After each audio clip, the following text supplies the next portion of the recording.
Every episode celebrates original content written by real people who experience real emotions. I'm Rayanne Thorn Krueger. Welcome to Real Words.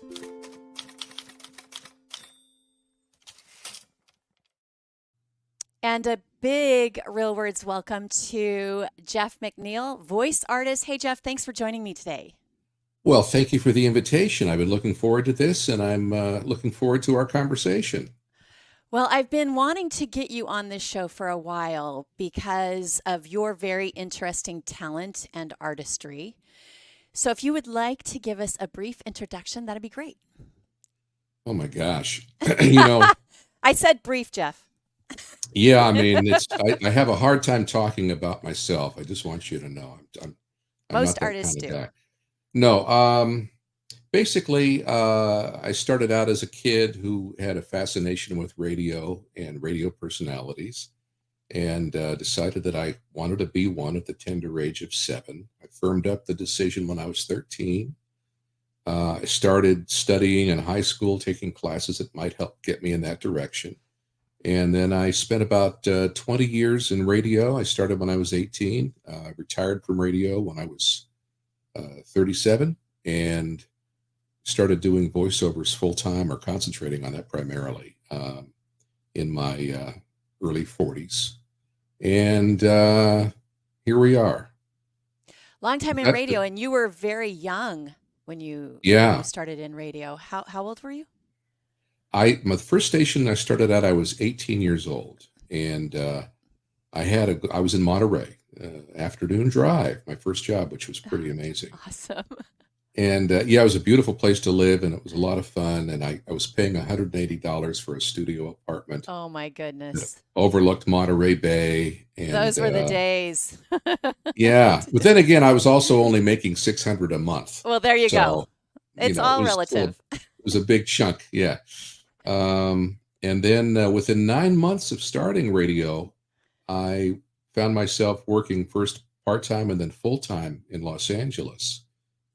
While I was still a teenager, when I was 19, which was so you were really going back exciting. and forth? No, I just moved. I moved down the coast. I worked in Monterey for maybe 6 months. Then I worked in Oxnard. Such a beautiful sounding name. I never thought about it like that, but yeah, that's an interesting name for a city. Actually, it was Port Hueneme, if you want to be technical about it. But anyway, I worked at a station there for a few months, and I was always really, really keen on getting back to the LA market, because that's where I grew up. That's what I grew up listening to. And of course, LA was the second largest market for radio at the time. I think it probably still is. And I really didn't want to move to the East Coast or anything like that to try New York. So LA was my goal, and I got there relatively young. Well, as a kid who grew up listening to LA radio, what was your favorite station? Because I was an LA kid. Yeah, hands down. It was, I had a few. It was primarily, though, KHJ, 93. I was going to say KHJ. Yeah. Oh, my gosh. KLOS. KFWB was good.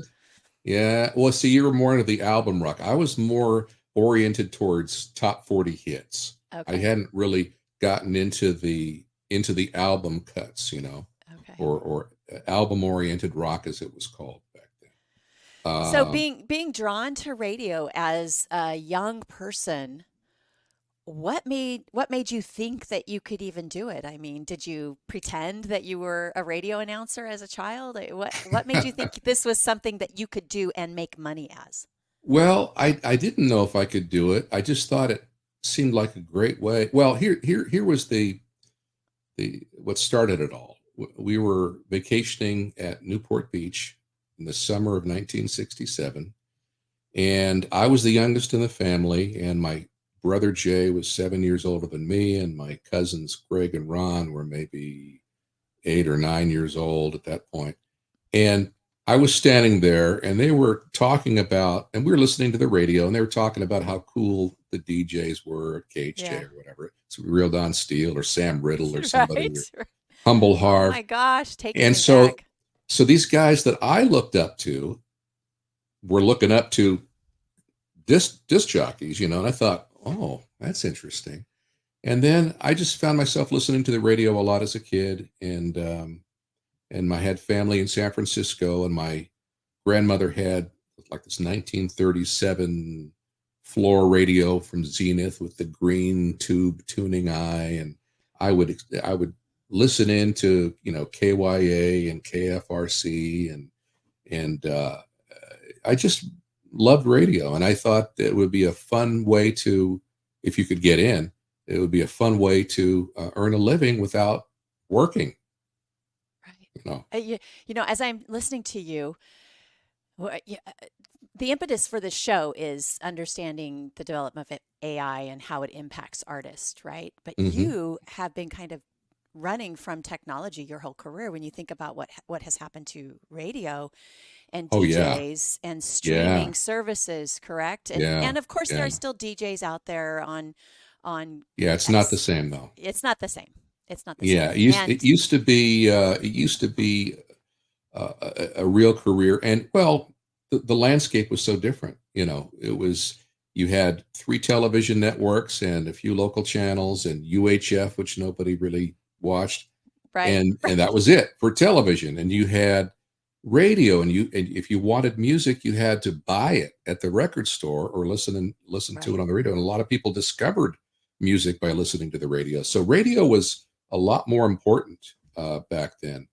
And then a couple of different things, in my view, changed it forever. And one was the deregulation of radio, where it used to be you could only own one AM station, one FM station, and one TV station in the market.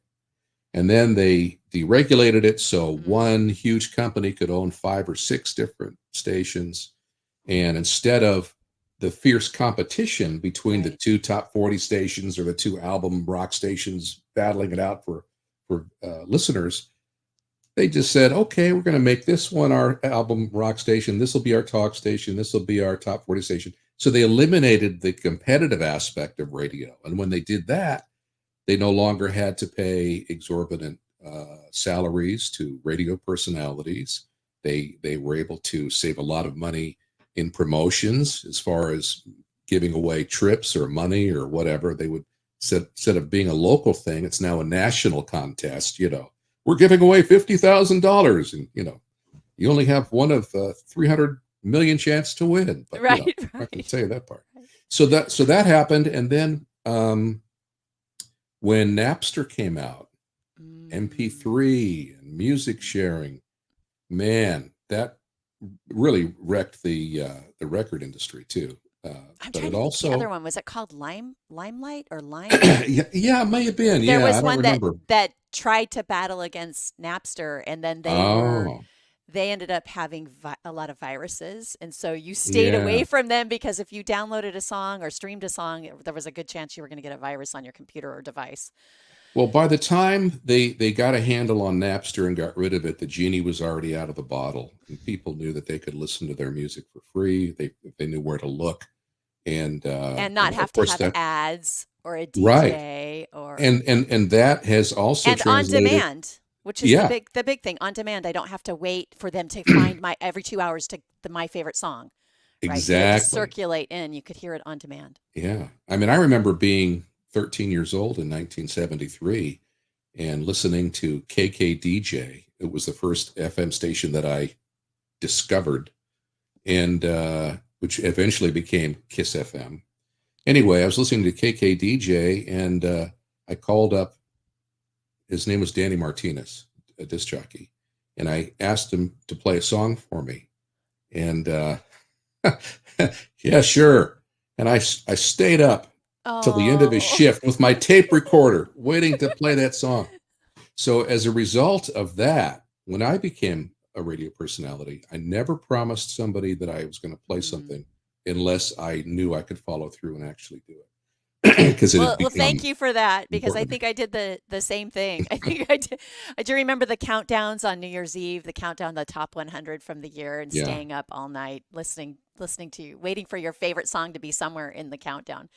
Such an amazing thing. So, when you were a kid, did you watch WKRP, and did that become?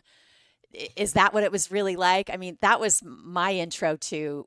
radio personalities. I mean, I love the You know, DJ, but to see video behind the radio personality and the different people, Johnny Fever and yeah, KIIS, and it so wasn't amazing. really anything like that. I mean, Yeah. it was a exaggerated version of radio, I Yeah. guess, and because it was so exaggerated, I didn't really watch it. I thought, Okay. fake. I know what it really is. Um, but yeah, it was, it made radio popular. One of the things that used to drive me nuts being on the radio was seeing how radio was portrayed in the media, in movies or Mm. television. I remember watching Clint Eastwood's Play Misty I for Me. was just thinking that as soon as you said it, I almost popped in. Oh, play Misty for me. Yeah. Jeez. Well, that Ooh, station was in Carmel, which was right next door to Monterey, where I that's worked. right. And so you really have to suspend disbelief. Here is an all-night disc jockey, lowest man on the totem pole, reading poetry, no less.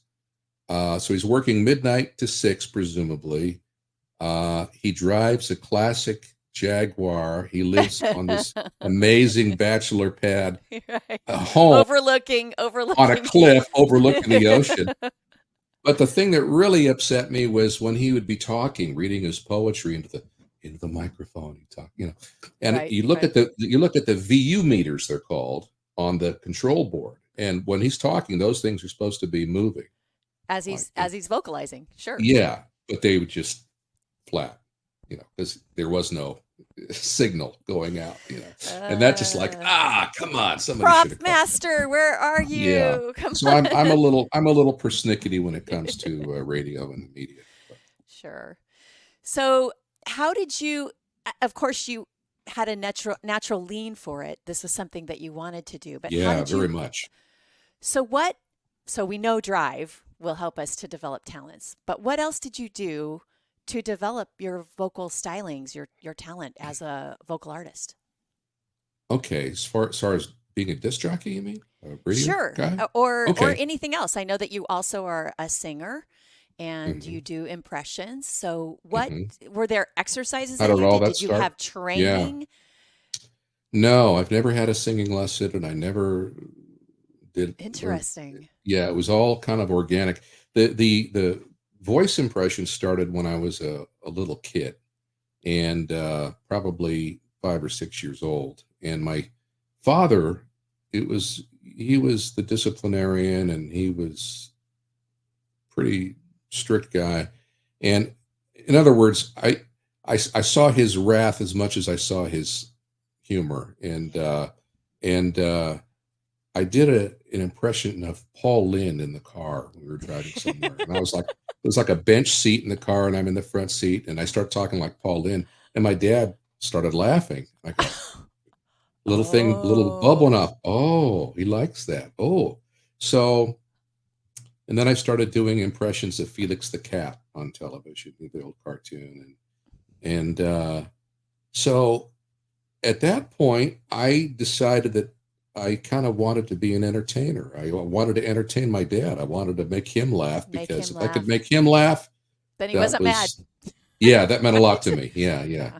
So that's how that started. And then as far as the the the announcing goes, I started taking classes in high school, public speaking, and I joined the stage crew where I was the sound man, so I could learn how to work the controls and be comfortable with that kind of the technical side of it. Right. And I went to junior college. I went to Pasadena City College for a year, and I took Radio 101.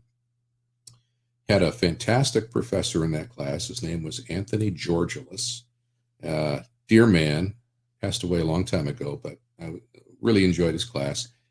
And in that class, I met a fellow student who was back to school to get his degree. And this guy was 32. He'd been to Vietnam, served in the infantry, but now he was back and he was wanting to get his degree. And he was actually in radio, or had been in radio. So that was my goal. I was super passionate about getting on the air somehow, some way. And he recognized that, and he kind of took me under his wing, and we became lifelong friends. but he introduced me to a broadcasting school in Hollywood.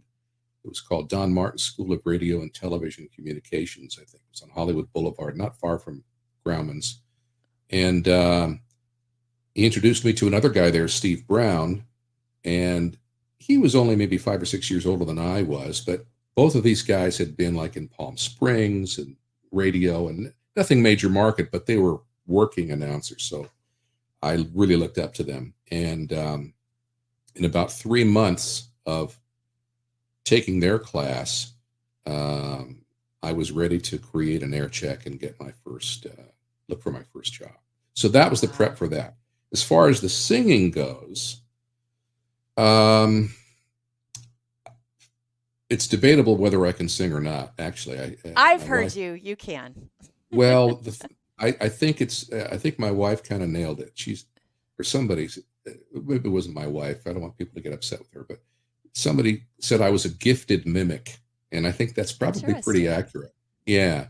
So I tried doing singing impressions on the Gong Show right out of high school. I was 17, and I,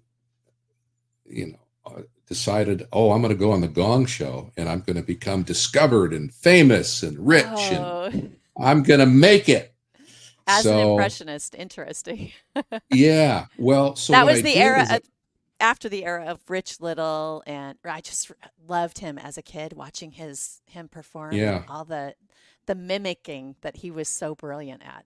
Yeah, he was great. In fact, he was still very active at that time. But I made the mistake of trying to do singing impressions. I was doing vocal impressions and singing impressions, and my parents were in the audience. And I'll never forget, my father said, "You got the best applause and the worst booze." And Jamie Farr tried to gong me. I still hold a grudge against Jamie Farr all these years later. But he was too late. The other judges held him back so they wouldn't gong him? No, he tried, but I actually finished my act. Oh, good. The second before he hit the gong, and I said, "You're too late." And Chuck Barris looks at the director. "Yeah, you're too late." Oh, good. But Louis Nye gave me a 9 out of 10. So Louis Nye is a hero. There you go. He's me. okay in your book, right? Yeah.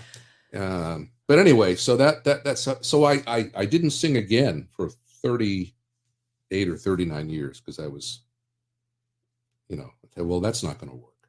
Oh, and you're such a great vocalist. I'm so surprised by that.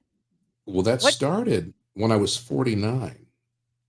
I didn't start singing till I was 49. And I was driving along in the car one day, and I was singing along to an old song.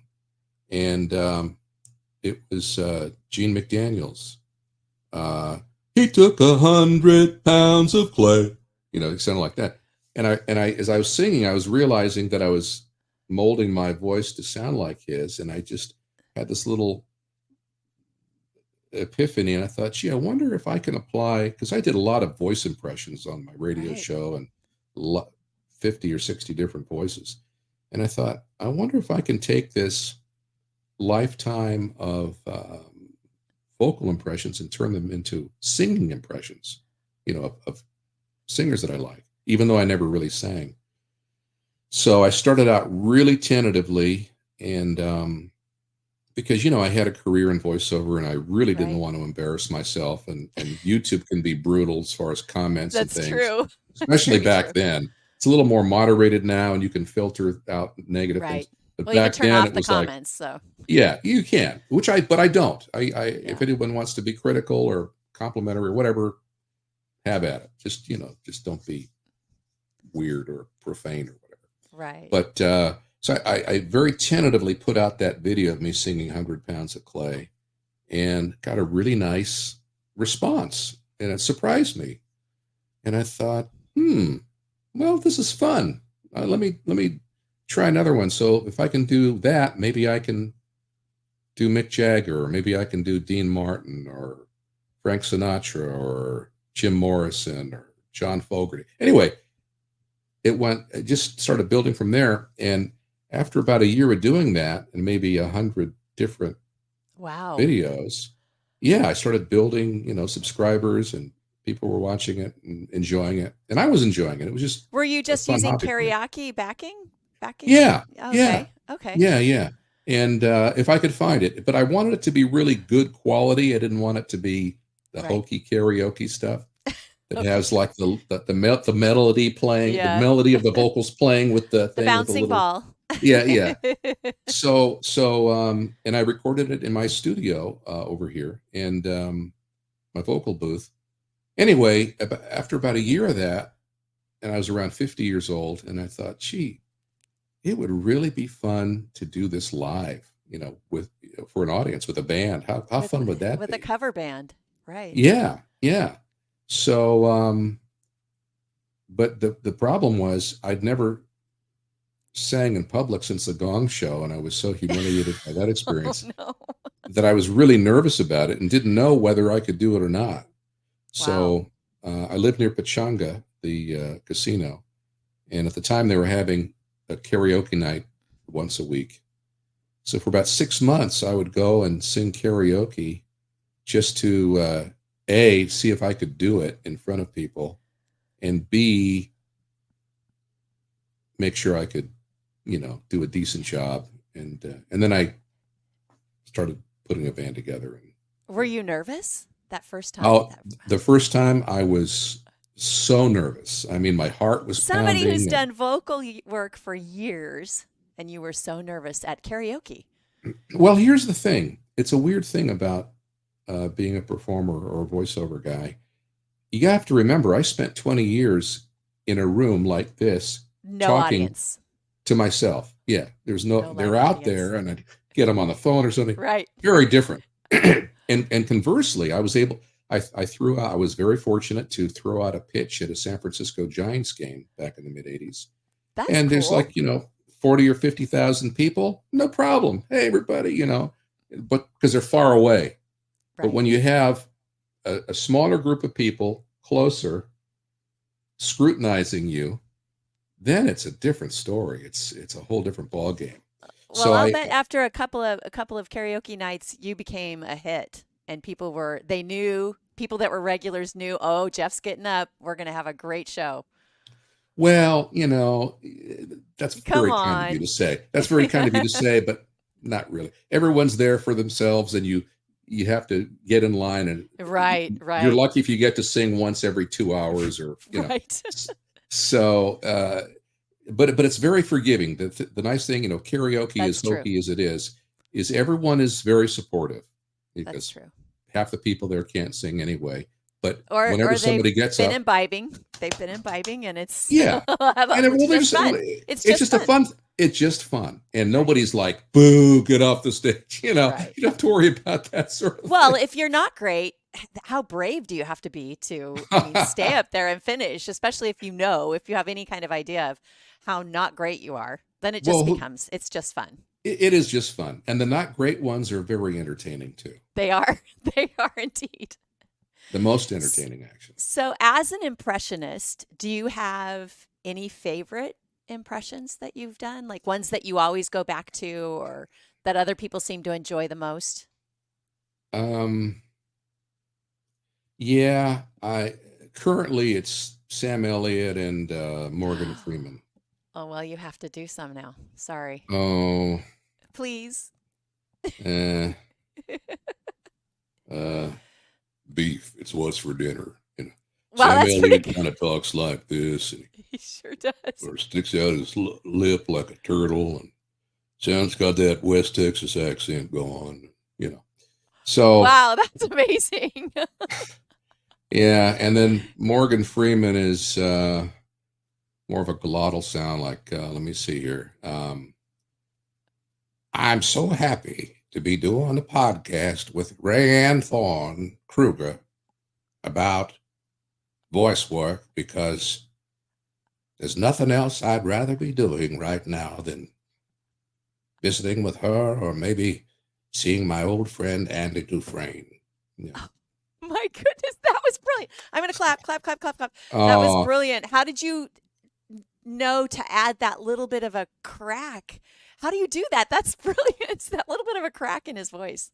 Well, it's that little crack is becoming more prevalent as I Oh, there get you go. older. It's coming Yeah, naturally to you. yeah, yeah.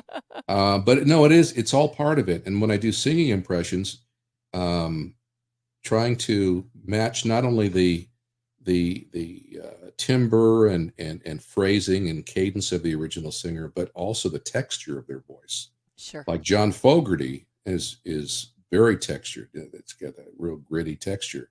And so as far as I've had different favorite impressions over the years, depending on when it was. Like when I was The in era. radio, I used to do Ronald Reagan all the time. Who does Ronald Reagan impressions now?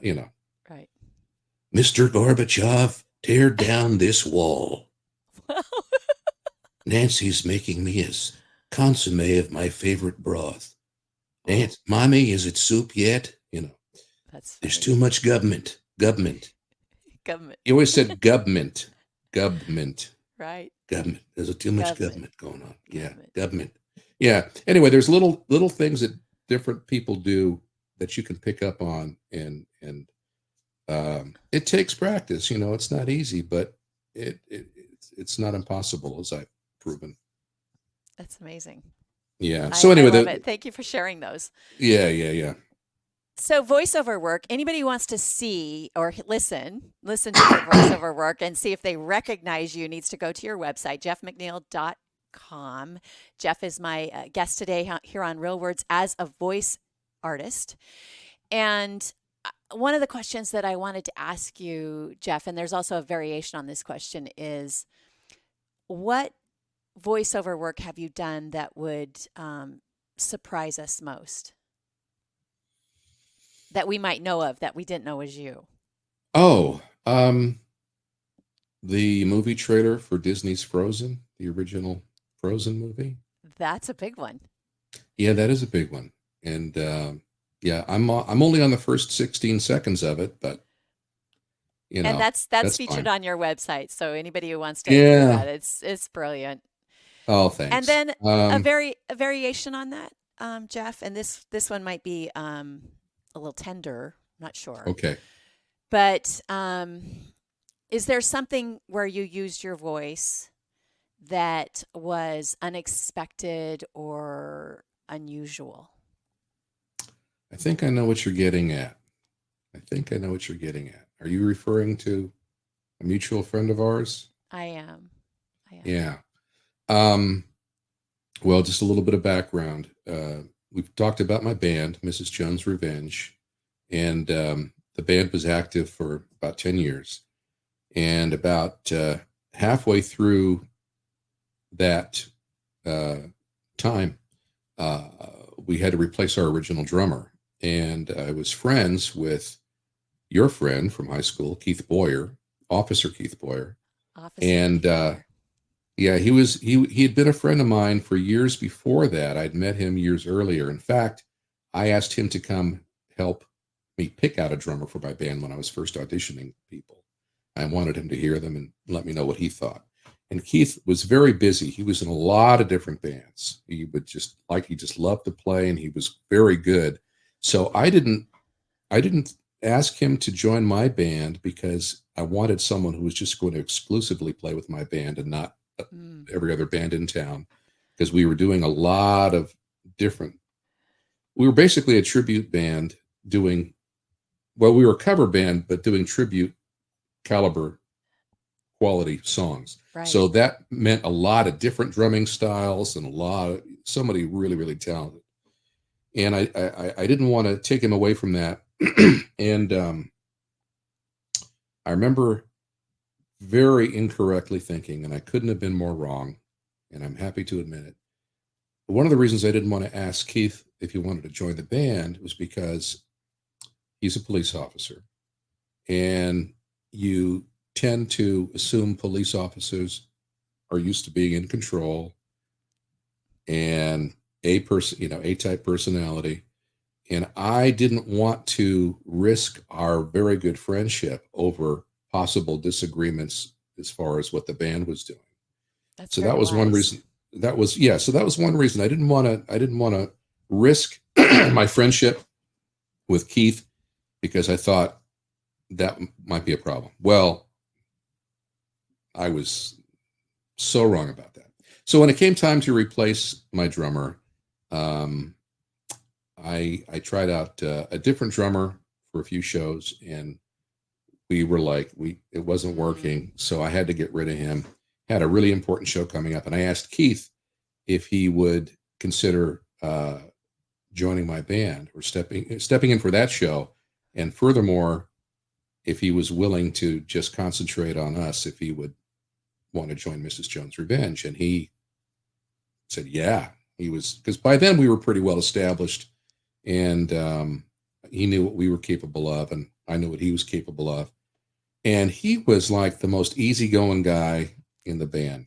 I mean, any song I brought up to play, sure, and he would nail it. And he elevated our band to a whole new level because we could now do songs that, with all due respect, our previous drummer just wasn't capable of. He couldn't do the intro on Grand Funk's "We're an American Band," for instance, which is an iconic drum intro. Right. But the first guy couldn't really do it. And I'd always wanted to do "Radar Love" by Golden Earring. And great song. Yeah, and really, you have to be a great drummer to do that. So as soon as Keith joined the band, we started playing that, and he absolutely nailed it. Anyway, getting back to your point, I don't want to stray too far here. I just wanted to give a little bit of background. Sure. So Keith was killed in the line of duty February 20th, 2017. And it devastated all of his friends and his bandmates. And we were talking yesterday briefly about how great Keith was about responding to friends. If you send him a text, you'd hear back from him immediately. 5 minutes. Yeah. So when word got out about the officer being killed in Whittier that day, didn't even dawn on me that it could be Keith. That's didn't even enter my mind. And then I heard that morning that it was Keith. And the first thing I did was text him because I didn't want to believe it. You didn't want to believe it, right? Yeah. Anyway. I think I did the same thing. I think somebody had texted me and said, "Did you hear?" And I said, "No way." Yeah. Yeah. It's inconceivable because he was such a great guy. And he was an exemplary human being, just loyal to his friends and genuinely one of the good guys. A humanist, having been the resource officer at the high school. The kids loved him. He loved the kids. It was very surprising to all of us that this would happen to him. Yeah, and his partner, who was who was one of the kids that he mentored at Whittier High, Lucerna High. Right. So, fortunately, that officer survived. Patrick Hazel.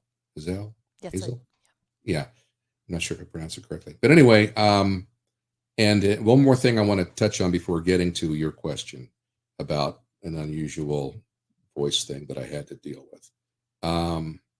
At Keith's funeral, I had just had full knee replacement surgery a month or two before and couldn't walk a long distance. My car broke down on the way to the site of the burial. It was still there in the complex somewhere, but it was like a half a mile away, and I couldn't walk the hill. I couldn't walk back to it. So I just grabbed the first guy that was driving by. "Hey, could I get you to give me a lift to my car?" And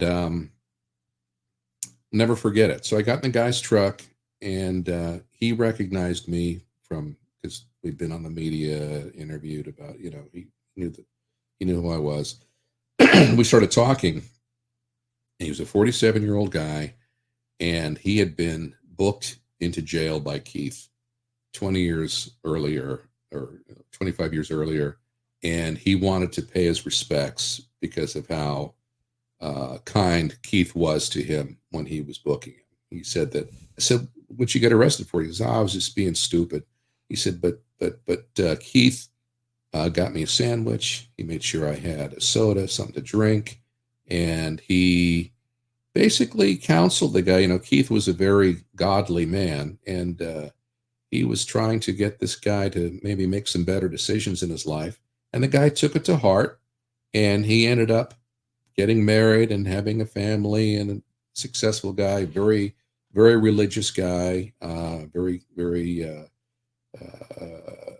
involved with his church. And he was thanking Keith for that What a moment in his life. classic Keith story. Yeah. So here's a Such guy he booked into classic jail, story. wanted to be there to pay his respects because of the kind of guy Keith was. I always like to say that Keith was the kind of guy, if he pulled you over for speeding, you'd apologize to him for the inconvenience. Right, right. But anyway, Absolutely. we all followed the arrest and trial of his killer. And I was invited by the assistant district attorney who prosecuted the case to give a victim impact statement along with Keith's family on the day of his sentencing. And I had a few things I wanted to say to the guy that had been percolating for a long, long time. And I didn't feel restrained by, I didn't feel restrained by the same decorum that family members might have in terms of what I wanted to say to this guy.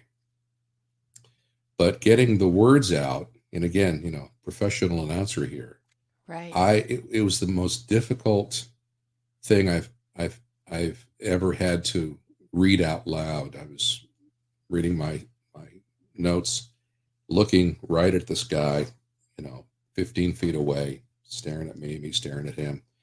And anyway, I got a lot off my chest, and it felt good. And one of the things I was telling him was that, the worst part about the guy that took Keith's life is that he had no remorse at all, ever. I think he was probably kind of proud of himself. Right. And he just wanted to get his name in the paper and, be famous. And I took the time to explain to him who Keith was and how Keith was someone who would have helped him, would have been there for him. But instead, I said, look, in another week after you're sentenced, no one's ever going to hear your name again. Everyone's going to forget about you. But Keith's name is going to live on at least for another quarter century, because you, as one of his friends, and me as his bandmate, we combined forces to raise funds to start a scholarship in Keith's name at Lucerna High, Right. which is funded for at least 25 years. So Right. Keith's good deeds and good name will live on and be talked about and remembered.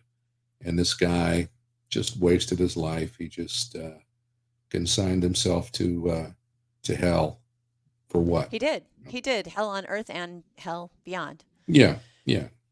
So that was the most difficult unpaid voiceover assignment I ever had. Yeah. Right.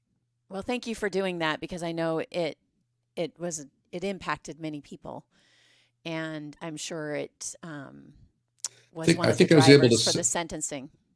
I was able to say a lot of things that I think a lot of people would have liked to have said had they had the opportunity, and I didn't want to waste the opportunity to do that. Well, thank you. So I'll say thank you on my behalf, because it was just a devastating experience. yeah, And we still get together on the anniversary, right, to talk about and to remember and celebrate him and his life. His legacy is huge, and can he I lives can on. I can I share a really interesting story with you? It's a little Yes. spiritual, but it's Yes, all please. Keith, and it's something that I've shared with his kids and other close Love friends. that. I've shared it with his stepdad Don. I've shared it with anybody. I've shared it with strangers. I still have the van that I used for the band, and all the graphics were removed, but on the back window is an art piece. In fact, hold on one second. Let me just grab it. Okay, good. I happen to have it here. This is on the back of my van, and it's too. Hold on, let There me you get rid go. of the reflection. And Great. it's basically rock and roll heaven sort of a thing, and that's Keith on the drums, playing with John Lennon and Leon Russell and George Harrison and David Bowie, and anyway, that's on the back of my van. So anytime somebody stops me in the van, asks me about it, I tell them this story, and I try to keep it as brief as I can. It was Christmas Day, 2019, and had the family over to the house. My daughter, her husband, my younger son. They were in the living room playing a game, cards or a board game or something. And I was sitting at the top of the stairs petting my dog. My wife's on the other side of the house downstairs in the kitchen, preparing what we're going to have for that Christmas Day dinner. And I'd had a TV on in the library, watching The Office on Netflix. And I just left it on. I walked away, and I was at the top of the stairs petting the dog. Well, I have several Mrs. Jones Revenge videos that are on YouTube, as you probably know. And all of a sudden, the TV in the library started playing a Mrs. Jones Revenge video at full volume. And I'm like, what? I was embarrassed. I didn't want my family to think that this was something that I somehow orchestrated. I had no idea what was going on. So I rushed down and I said to my wife, what's going on? She says, I don't know. She has a TV in the kitchen. She said, my TV switched to YouTube, but nothing happened. So I go in the library, and it's one of our videos with Keith, old videos with Keith on the drums, and I got the chills. I thought, this is really weird. Wow. So I turned down the volume. I was on Amazon Fire Stick, so I went back to the main page, turned off the TV. Okay. But I'm still freaking out over what just happened. How did this happen? Right. I had eyes on everybody in the house. My wife doesn't even know how to work a remote. She's busy in the kitchen anyway, so I know she had. Yeah. So what's the explanation for this? So I come upstairs and I start writing on my Facebook page about this weird thing that just happened. No more than 5 minutes later, while I'm writing this, I hear another Mrs. Jones Revenge video blasting through the floor from the library down below. So I went rushing down. Now I'm really freaking out. How is this possible? So I don't have an explanation for it. I just took it as a sign that Keith is in a better place. He's doing just fine. He wanted me to know he's okay. Why me? Why not one of his kids? Or why? That's another thing I've struggled with. Why did this happen to me? Because you're the one that can share the story. I guess, I mean, yeah. here you are sharing it for everyone to Yeah, hear, and you've shared yeah. it with anybody that you Right. think would benefit from hearing this story. So I thank you so much for sharing it, because that means the world. It means the world to anybody who knew him. And if somebody could provide me any sort of a rational explanation for how that happened, I'd like to know. And obviously, I have a YouTube account. A couple of things I want to make very clear. That TV was not signed on to my YouTube account. That TV, the second time, would have had to turn itself on, turn the volume all the way up, navigate to the YouTube app, open up the YouTube app, and out of the millions of videos on YouTube, find not one, but 2 of my band videos. And you don't have a dog that's that talented, and you don't have a grandchild at that time old enough to turn I honestly, I have absolutely no, and there's been a couple of other things that happened too shortly after Keith passed that I won't get into. But if anybody has a rational explanation, I'd love to hear it, because I just can't figure out what it could have been. It was. Well, thank you for sharing that story and for once again helping us to remember such a special person and Sure. who touched hundreds and hundreds, thousands of lives with Yeah. his good works while he was here Yeah. on Earth. Interesting that we've come full circle now, and I would love to go back to technology. And before we leave, Keith, talk about how Mhm. you used technology in the concert I'm that so glad was you used brought to that up. raise money. I didn't have it in my notes, but as you're talking, I'm thinking, oh, there was a great example of tech. And I'm a techie. I love technology, but there are some Yeah. things that I'm discouraged and worried about, which is Well, why Real that Words is here. But tell us about how you use technology at the memorial concert in Keith's home.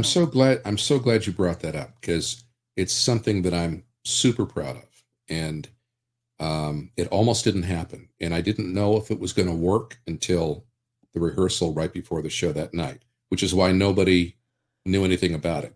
My bandmates knew about it, but nobody else did. No, it was an And amazing surprise. I'm so happy. And well, the impetus for it was my love for Keith and something that he told me or said to me on more than one occasion. I brought the PA and the lights and everything, and he brought the drums. So we were always the first to arrive and the last to Last to leave. leave. And by the time we were loading up our equipment in the vans, everyone was gone. The parking lot was empty. And Keith and I would just sit and just chat for a few minutes about life, family, whatever. Anyway, one of those times, or actually more than one of those times, he had lamented that his disappointment that more of his fans or friends and family, and like you from Whittier, Right. hadn't been able to see him play because we played in Temecula, which is a couple hours away. Right. So, so with that in mind, and after what happened to Keith, I thought, man, it'd be great if I could do this. So what I did is well, just so people understand what we're talking about, we had a surprise encore after the concert was concluded, after the main concert was concluded, in this fundraiser for Keith at La Mirada Theater in a year after he was killed. So that would have been 2018, I guess. Yes. And we had a surprise encore where they lowered a screen and there was a projection of Keith on the drums, and we used his drum track to play along live with. The rest of us were live, but Keith's drum track was isolated. So our drummer, Greg Davis, who was also a former officer who took over after Keith died, he stepped off the stage, and we did 4 songs with Keith playing the drums, and he sang one of them too, with a little help from my friends. And so how that was possible was I always saved all of the. Don't, you're making me emotional now. Sorry. That's I'm okay. It's sorry. hard not to get emotional because we all loved him so much. But what made it possible was I recorded all of our or the majority of our shows in multi-track, digital multi-track. So I had his drums pretty well isolated, but I had to spend a lot of time because even though his drums were on a different audio track, you could still hear bleed over, the bass and my vocals and things like that, and kind of messing up the drum track. So I found some technology, some applications that allowed me to just preserve his drums with nothing else. So yeah, we did that, and it was a great surprise. And right before the show, during the rehearsal, we were having all kinds of technical problems pulling that off because the computer that was running the video and audio couldn't handle all the data and record our show in multi-track. So I said, well, then don't record our show in multi-track. Forget it. I just got a little stereo recorder out in the middle center of the house. That's fine. Don't worry about that. So they were able to fix it. Wow. And again, that was, yeah, I was so happy that we could do that. Such a special moment. I think everybody was shocked, surprised, wonderful, Yeah. happy to have been there to get to see him. I was one of those that I was consistently invited, but because it was so far away, I wasn't able to ever Yeah. attend one of his live shows. Would see the clips. I followed Mrs. Jones' Revenge. Yeah. Would see the clips that you would share on social media. Yeah. But what an amazing event. Thank Well, you it was, for doing that. well, it was my gift to Keith, so he could be in front of his family and friends and colleagues playing with us, Yeah. one more time. And it gave us one more time to play with him too. So, I mean, I was crying there. Everybody around me was crying, but just to hear you talk about it again and to re-envision it again. I mean, I felt like I was there again, and you get overwhelmed when you think about those special things and that special man. So, thank you yeah, for battling it with the technology to make sure that it could happen. I'm really glad that, of course, there were problems. Of course, and it wasn't, and it was not So, easy to sing with a lump in my throat either, I doing bet. vocal impressions. Trust me. Yeah, I bet. it was tough. But anyway, I was happy to do it. Good. So we've come back to tech. Let's talk about Yeah. tech. When you think about technology today, and I'm one of those people that I can discern an AI voice really quickly. And when they started appearing 2+ years ago, you could hear them on hmm various platforms in advertisements. hmm When you think about years and years ago, when there would be a supposed robotic or mechanical voice, Hal, Right. right? Teddy Or Ruxpin right, Teddy Ruxpin. The sounded film Swedish. the film Her. Some of those were still real voices. They Yes. were real voices. They were not. True. So we were thinking about this future that is here, Right. right? We were thinking about Right. that future that is here. So Yeah. even And all the in things that can thinking go about wrong. that, right, and are starting to go wrong. So Yeah. did you ever think that even though we had these, looks forward in film, in radio, in toys, in comic strips, when you think about Dick Tracy, right? And hmm you know, the Apple Watch that we're able to Yeah. see, Oh, right? yeah. So did you ever think that the day would really come that technology could replace a human voice? Didn't really think about it until about 2, 3 years ago. And then people started experimenting with it. And it's still not perfected yet, but it's going to be. And it's going to happen sooner than any of us in my profession would like. I think if I made my living doing books on tape, I'd probably be really panicking right now, Right. because I think that's the first group that's going to go. Because somebody who records a book on tape, I'm not sure exactly what they make, because it's nothing I've ever been interested in doing. That's probably the one thing with the human voice that I have not really gotten into, just because I'm lazy and I don't want to spend hours and hours reading something that It I is may a not lot even of really be time. interested in. Yeah. So,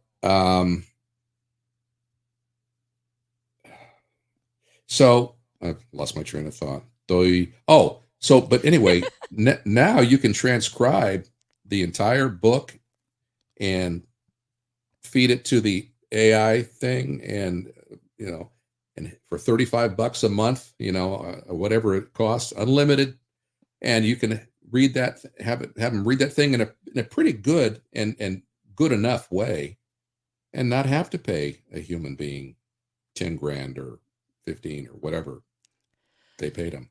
Well, let me So think. Go ahead. I was just going to say, obviously, everyone's going to go with the cheaper, less expensive option if they're the ones paying the money. It's not going to be It's quality, just human nature. but it will be Right. cheaper and maybe quicker, right? Yeah. Oh, Maybe absolutely quicker. produced Yeah. quicker, right? Yeah. Maybe Yeah. fewer mistakes have to be edited out. But there will always be a lacking of emotion, which even when you think how hard it was to be in court, Yeah. the emotion in your voice is what made your presentation so powerful, Mm. right? So I hope that we'll still be able to cling to that, the real human side of it, and still have representation by human beings in voiceover work and as voice talents, vocal talents. So if somebody came to you today and said, "Hey, Jeff, tell me everything there is to know because I want to be a voice talent. I've always, everybody loved me in school and I did impressions like you," Hmm. right? They had Hmm. this history like you and they fell Yeah. in love with DJs and all the things that there are, even though there are fewer DJs, there still are some out there Yeah. that are Yeah. well loved, or VJs when you think about the day and time Sure. of MTV when it first launched, how much Hmm. we loved, and man, I really wanted to be a VJ. Roger So Rose what is one of my Facebook friends. Speaking uh of BJs, that's real awesome. character. Yeah. So So so what advice would what I have for advice them? would you give? Yeah, what would you tell somebody that said, "Hey, this is what I want to do"? Stay in school. Look at other options. I mean, honestly, That makes me really sad. I don't know what to tell them unless they can figure out a way to use AI to their own advantage. Maybe they're not that talented in voice, and maybe all they have to do is sample their voice and let AI do the work for them. And Interesting. they're not going to make as much money. They're not going to make real money, but they might be able to eke out. I don't know if they can eke out a living with it, but at least they can earn something. Right. I think AI is actually going to help a lot of people who really aren't that talented do things that they couldn't do. So there's that side of it also. But when I was just listening to you speak a moment ago, we all speak with a different cadence, and That's right. and AI can't do that. That's one of the reasons you can immediately detect an AI Right. voice now. And the fact that they often mispronounce really easy words or don't know the correct True. context for the pronunciation and say read instead of read, READ, that sort of Right. Right. thing. But they're going to fix that. And I personally think that AI voices will be not only indistinguishable from human voices in every sense, but there'll come a time when the people who are worried about their voices being cloned or used, like without authorization, they're not going to need those voices because they're going to be able to synthesize a completely unique, different voice that's never been heard before, that doesn't belong to anybody, that doesn't Right. borrow elements from anybody. And it's just going to take the humans right out of it. So It's I don't sad know. to think about because when you think of all the lost professions, I mean, even as we're talking, Yeah, thinking about a court reporter, somebody that's sitting in court transcribing what's happening in court. Um, true. Anybody that does voiceovers for commercials, this has been their work, their livelihood, or trailers for movies, right? Hello. Like you Yeah, have done, right? yeah, The trailers or voiceovers at the Oscars, right? right. Being somebody that's done the voiceover at great giant award shows or intros at Sure. concerts or anything like that. And that is a Because, profession that will be altered. Much yeah, like radio DJs have had to alter their path. I think So there will still be a market for real humans, uh, in the I hope sense so. that I think so because one of the things that I use as a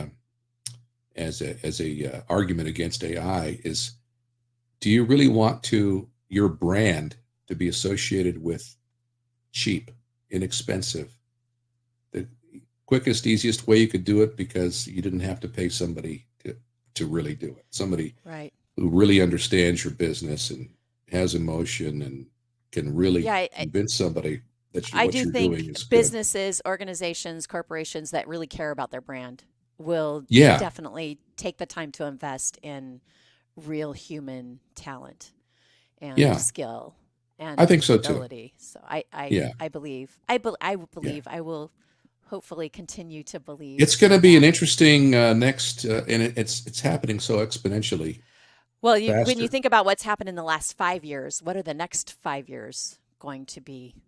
Well, you know, I mean, what are they going to be like? well, Tesla, as you know, or may not know, they're heavy into robotics. They're making humanoid bots with AI that are going to do all sorts of tasks that maybe humans don't want to do. They've got one now folding the That's laundry, where I which want seems like AI. a Let's little bring weird. the AI in to wash the dishes and do the laundry and Yeah. trim the So, yard and clean the pool, all those things that we don't want to do, and right? I think Elon Musk's take on that is that all these jobs will be replaced that humans once had, but they won't have to do them because they'll be so much less Other expensive things to to do. do them, Yeah. and give you other things to Other do. things to do. And he's of the mind it's going to create a lot of wealth. I don't know. It's going to be long past my expiration date, so I'll Me never too. see Me it. too. I don't know. Exponential development is happening. So we don't know it could Well, be within 5 years. I think we're in for some fantastic, scary times in the next five well, years as far as here's a technology. here's a prediction: your cars will be Okay. completely autonomous and driving itself within a year. It's almost there. The Teslas with full self-driving are amazingly good, and they've almost solved it completely. It's Well, let's so, hope that all this brilliant, and that's going to incredible put all the tech, Uber and Lyft drivers out of business. there you go, that it's all used for good. Let's focus on using technology for good and not for bad. So Yeah, please, let's do that. that's a nice wish to have, and Before we get I hope that's how away, it turns out. Jeff, any references or resources you can share with people that may still be interested in doing voiceover work, or um, maybe they just visit your website or reach out to you? Is there Yeah, they can always reach out to me via my website. I have a okay? form; they can fill it out. If they have questions, I can answer them as best I can. The nice thing about technology is that voiceover is a lot easier to actually achieve from home. I do 99.9% of my work from home now. There's ways to connect to remote studios so you sound Right. like you're there. Source Exactly. Connect is one of those, um, which replaced another technology. It used to be ISDN phone lines, and There you they're- go. yeah. So there's always an evolution. So and you don't have to spend a fortune on gear either. There are some great interfaces. I'm talking on one now. It's made by Antelope Audio. It's called Zengo, and it has basically racks and racks of formerly tens of thousands of dollars worth of studio gear in a little box about this big for $600, and I it, hope I it don't does everything. disconnect, but here I've got my own little Oh yeah, Focusrite. Little I'm yeah, connected to those are a great. yeah. Yeah, It's great. yeah. So So so it doesn't have to be expensive to get into it, but you do have to practice a lot, read out loud a lot, um, and and maybe emulate some of the people you admire. I mean, that's what I did when I got into radio. There were certain personalities that I really liked, and I tried to sort of do what they were doing, but in my own way. And yeah, get yourself some education, and but watch out for unscrupulous voiceover coaches. There's a lot of that ooh, going on. There's a okay. lot of people that are really happy to take the money from people Take your excited money and about not them. really have the experience Yeah, or know what they're doing. So yeah, that's good. yeah. That's good advice. There's one that shall remain. Well, they'll all remain nameless, but there's one in particular I'm thinking of who hasn't been doing VO work all that long, and set himself up as the guru of Oh, interesting. voiceover. Yeah, and everybody wants you Yeah. know. It's all So about the coin. It's all yeah. about the coin. So, well, Now, what a pleasure to have you here. Oh, go ahead. You have something else? well, I was just going to say, I don't do seminars or courses or anything like that, but I do give free advice on occasion if somebody's has a sincere Awesome. question. Yeah. So Awesome. anyway, Rayanne, thank you. This has been really Thank fun. you, Jeff. Anything next for you before we get away? Um, just enjoying the grandkids and trying to stay healthy, and Yeah. you In know, this day make it and to age my of mid COVID. 80s, hopefully. Yeah, so we'll see. But no, nothing on the horizon professionally, or I'm just going to continue on and looking forward to starting Medicare in January and collecting my SAG-AFTRA pensions Awesome. then. And Well, that's amazing. My guest thank you so today has much. been the incomparable vocal talent, Jeff McNeal. Thank you, Jeff. You can learn more about Jeff at jeffmcneal.com. You would not believe all the trailers that he's done and the voiceover work that he's been part of, and also his vocal stylings, impressions, and singing. He's just really talented individual, and I feel very honored that you joined me today, Jeff. Thanks. Thank you, Rayanne. We'll see you next time here on Real Words.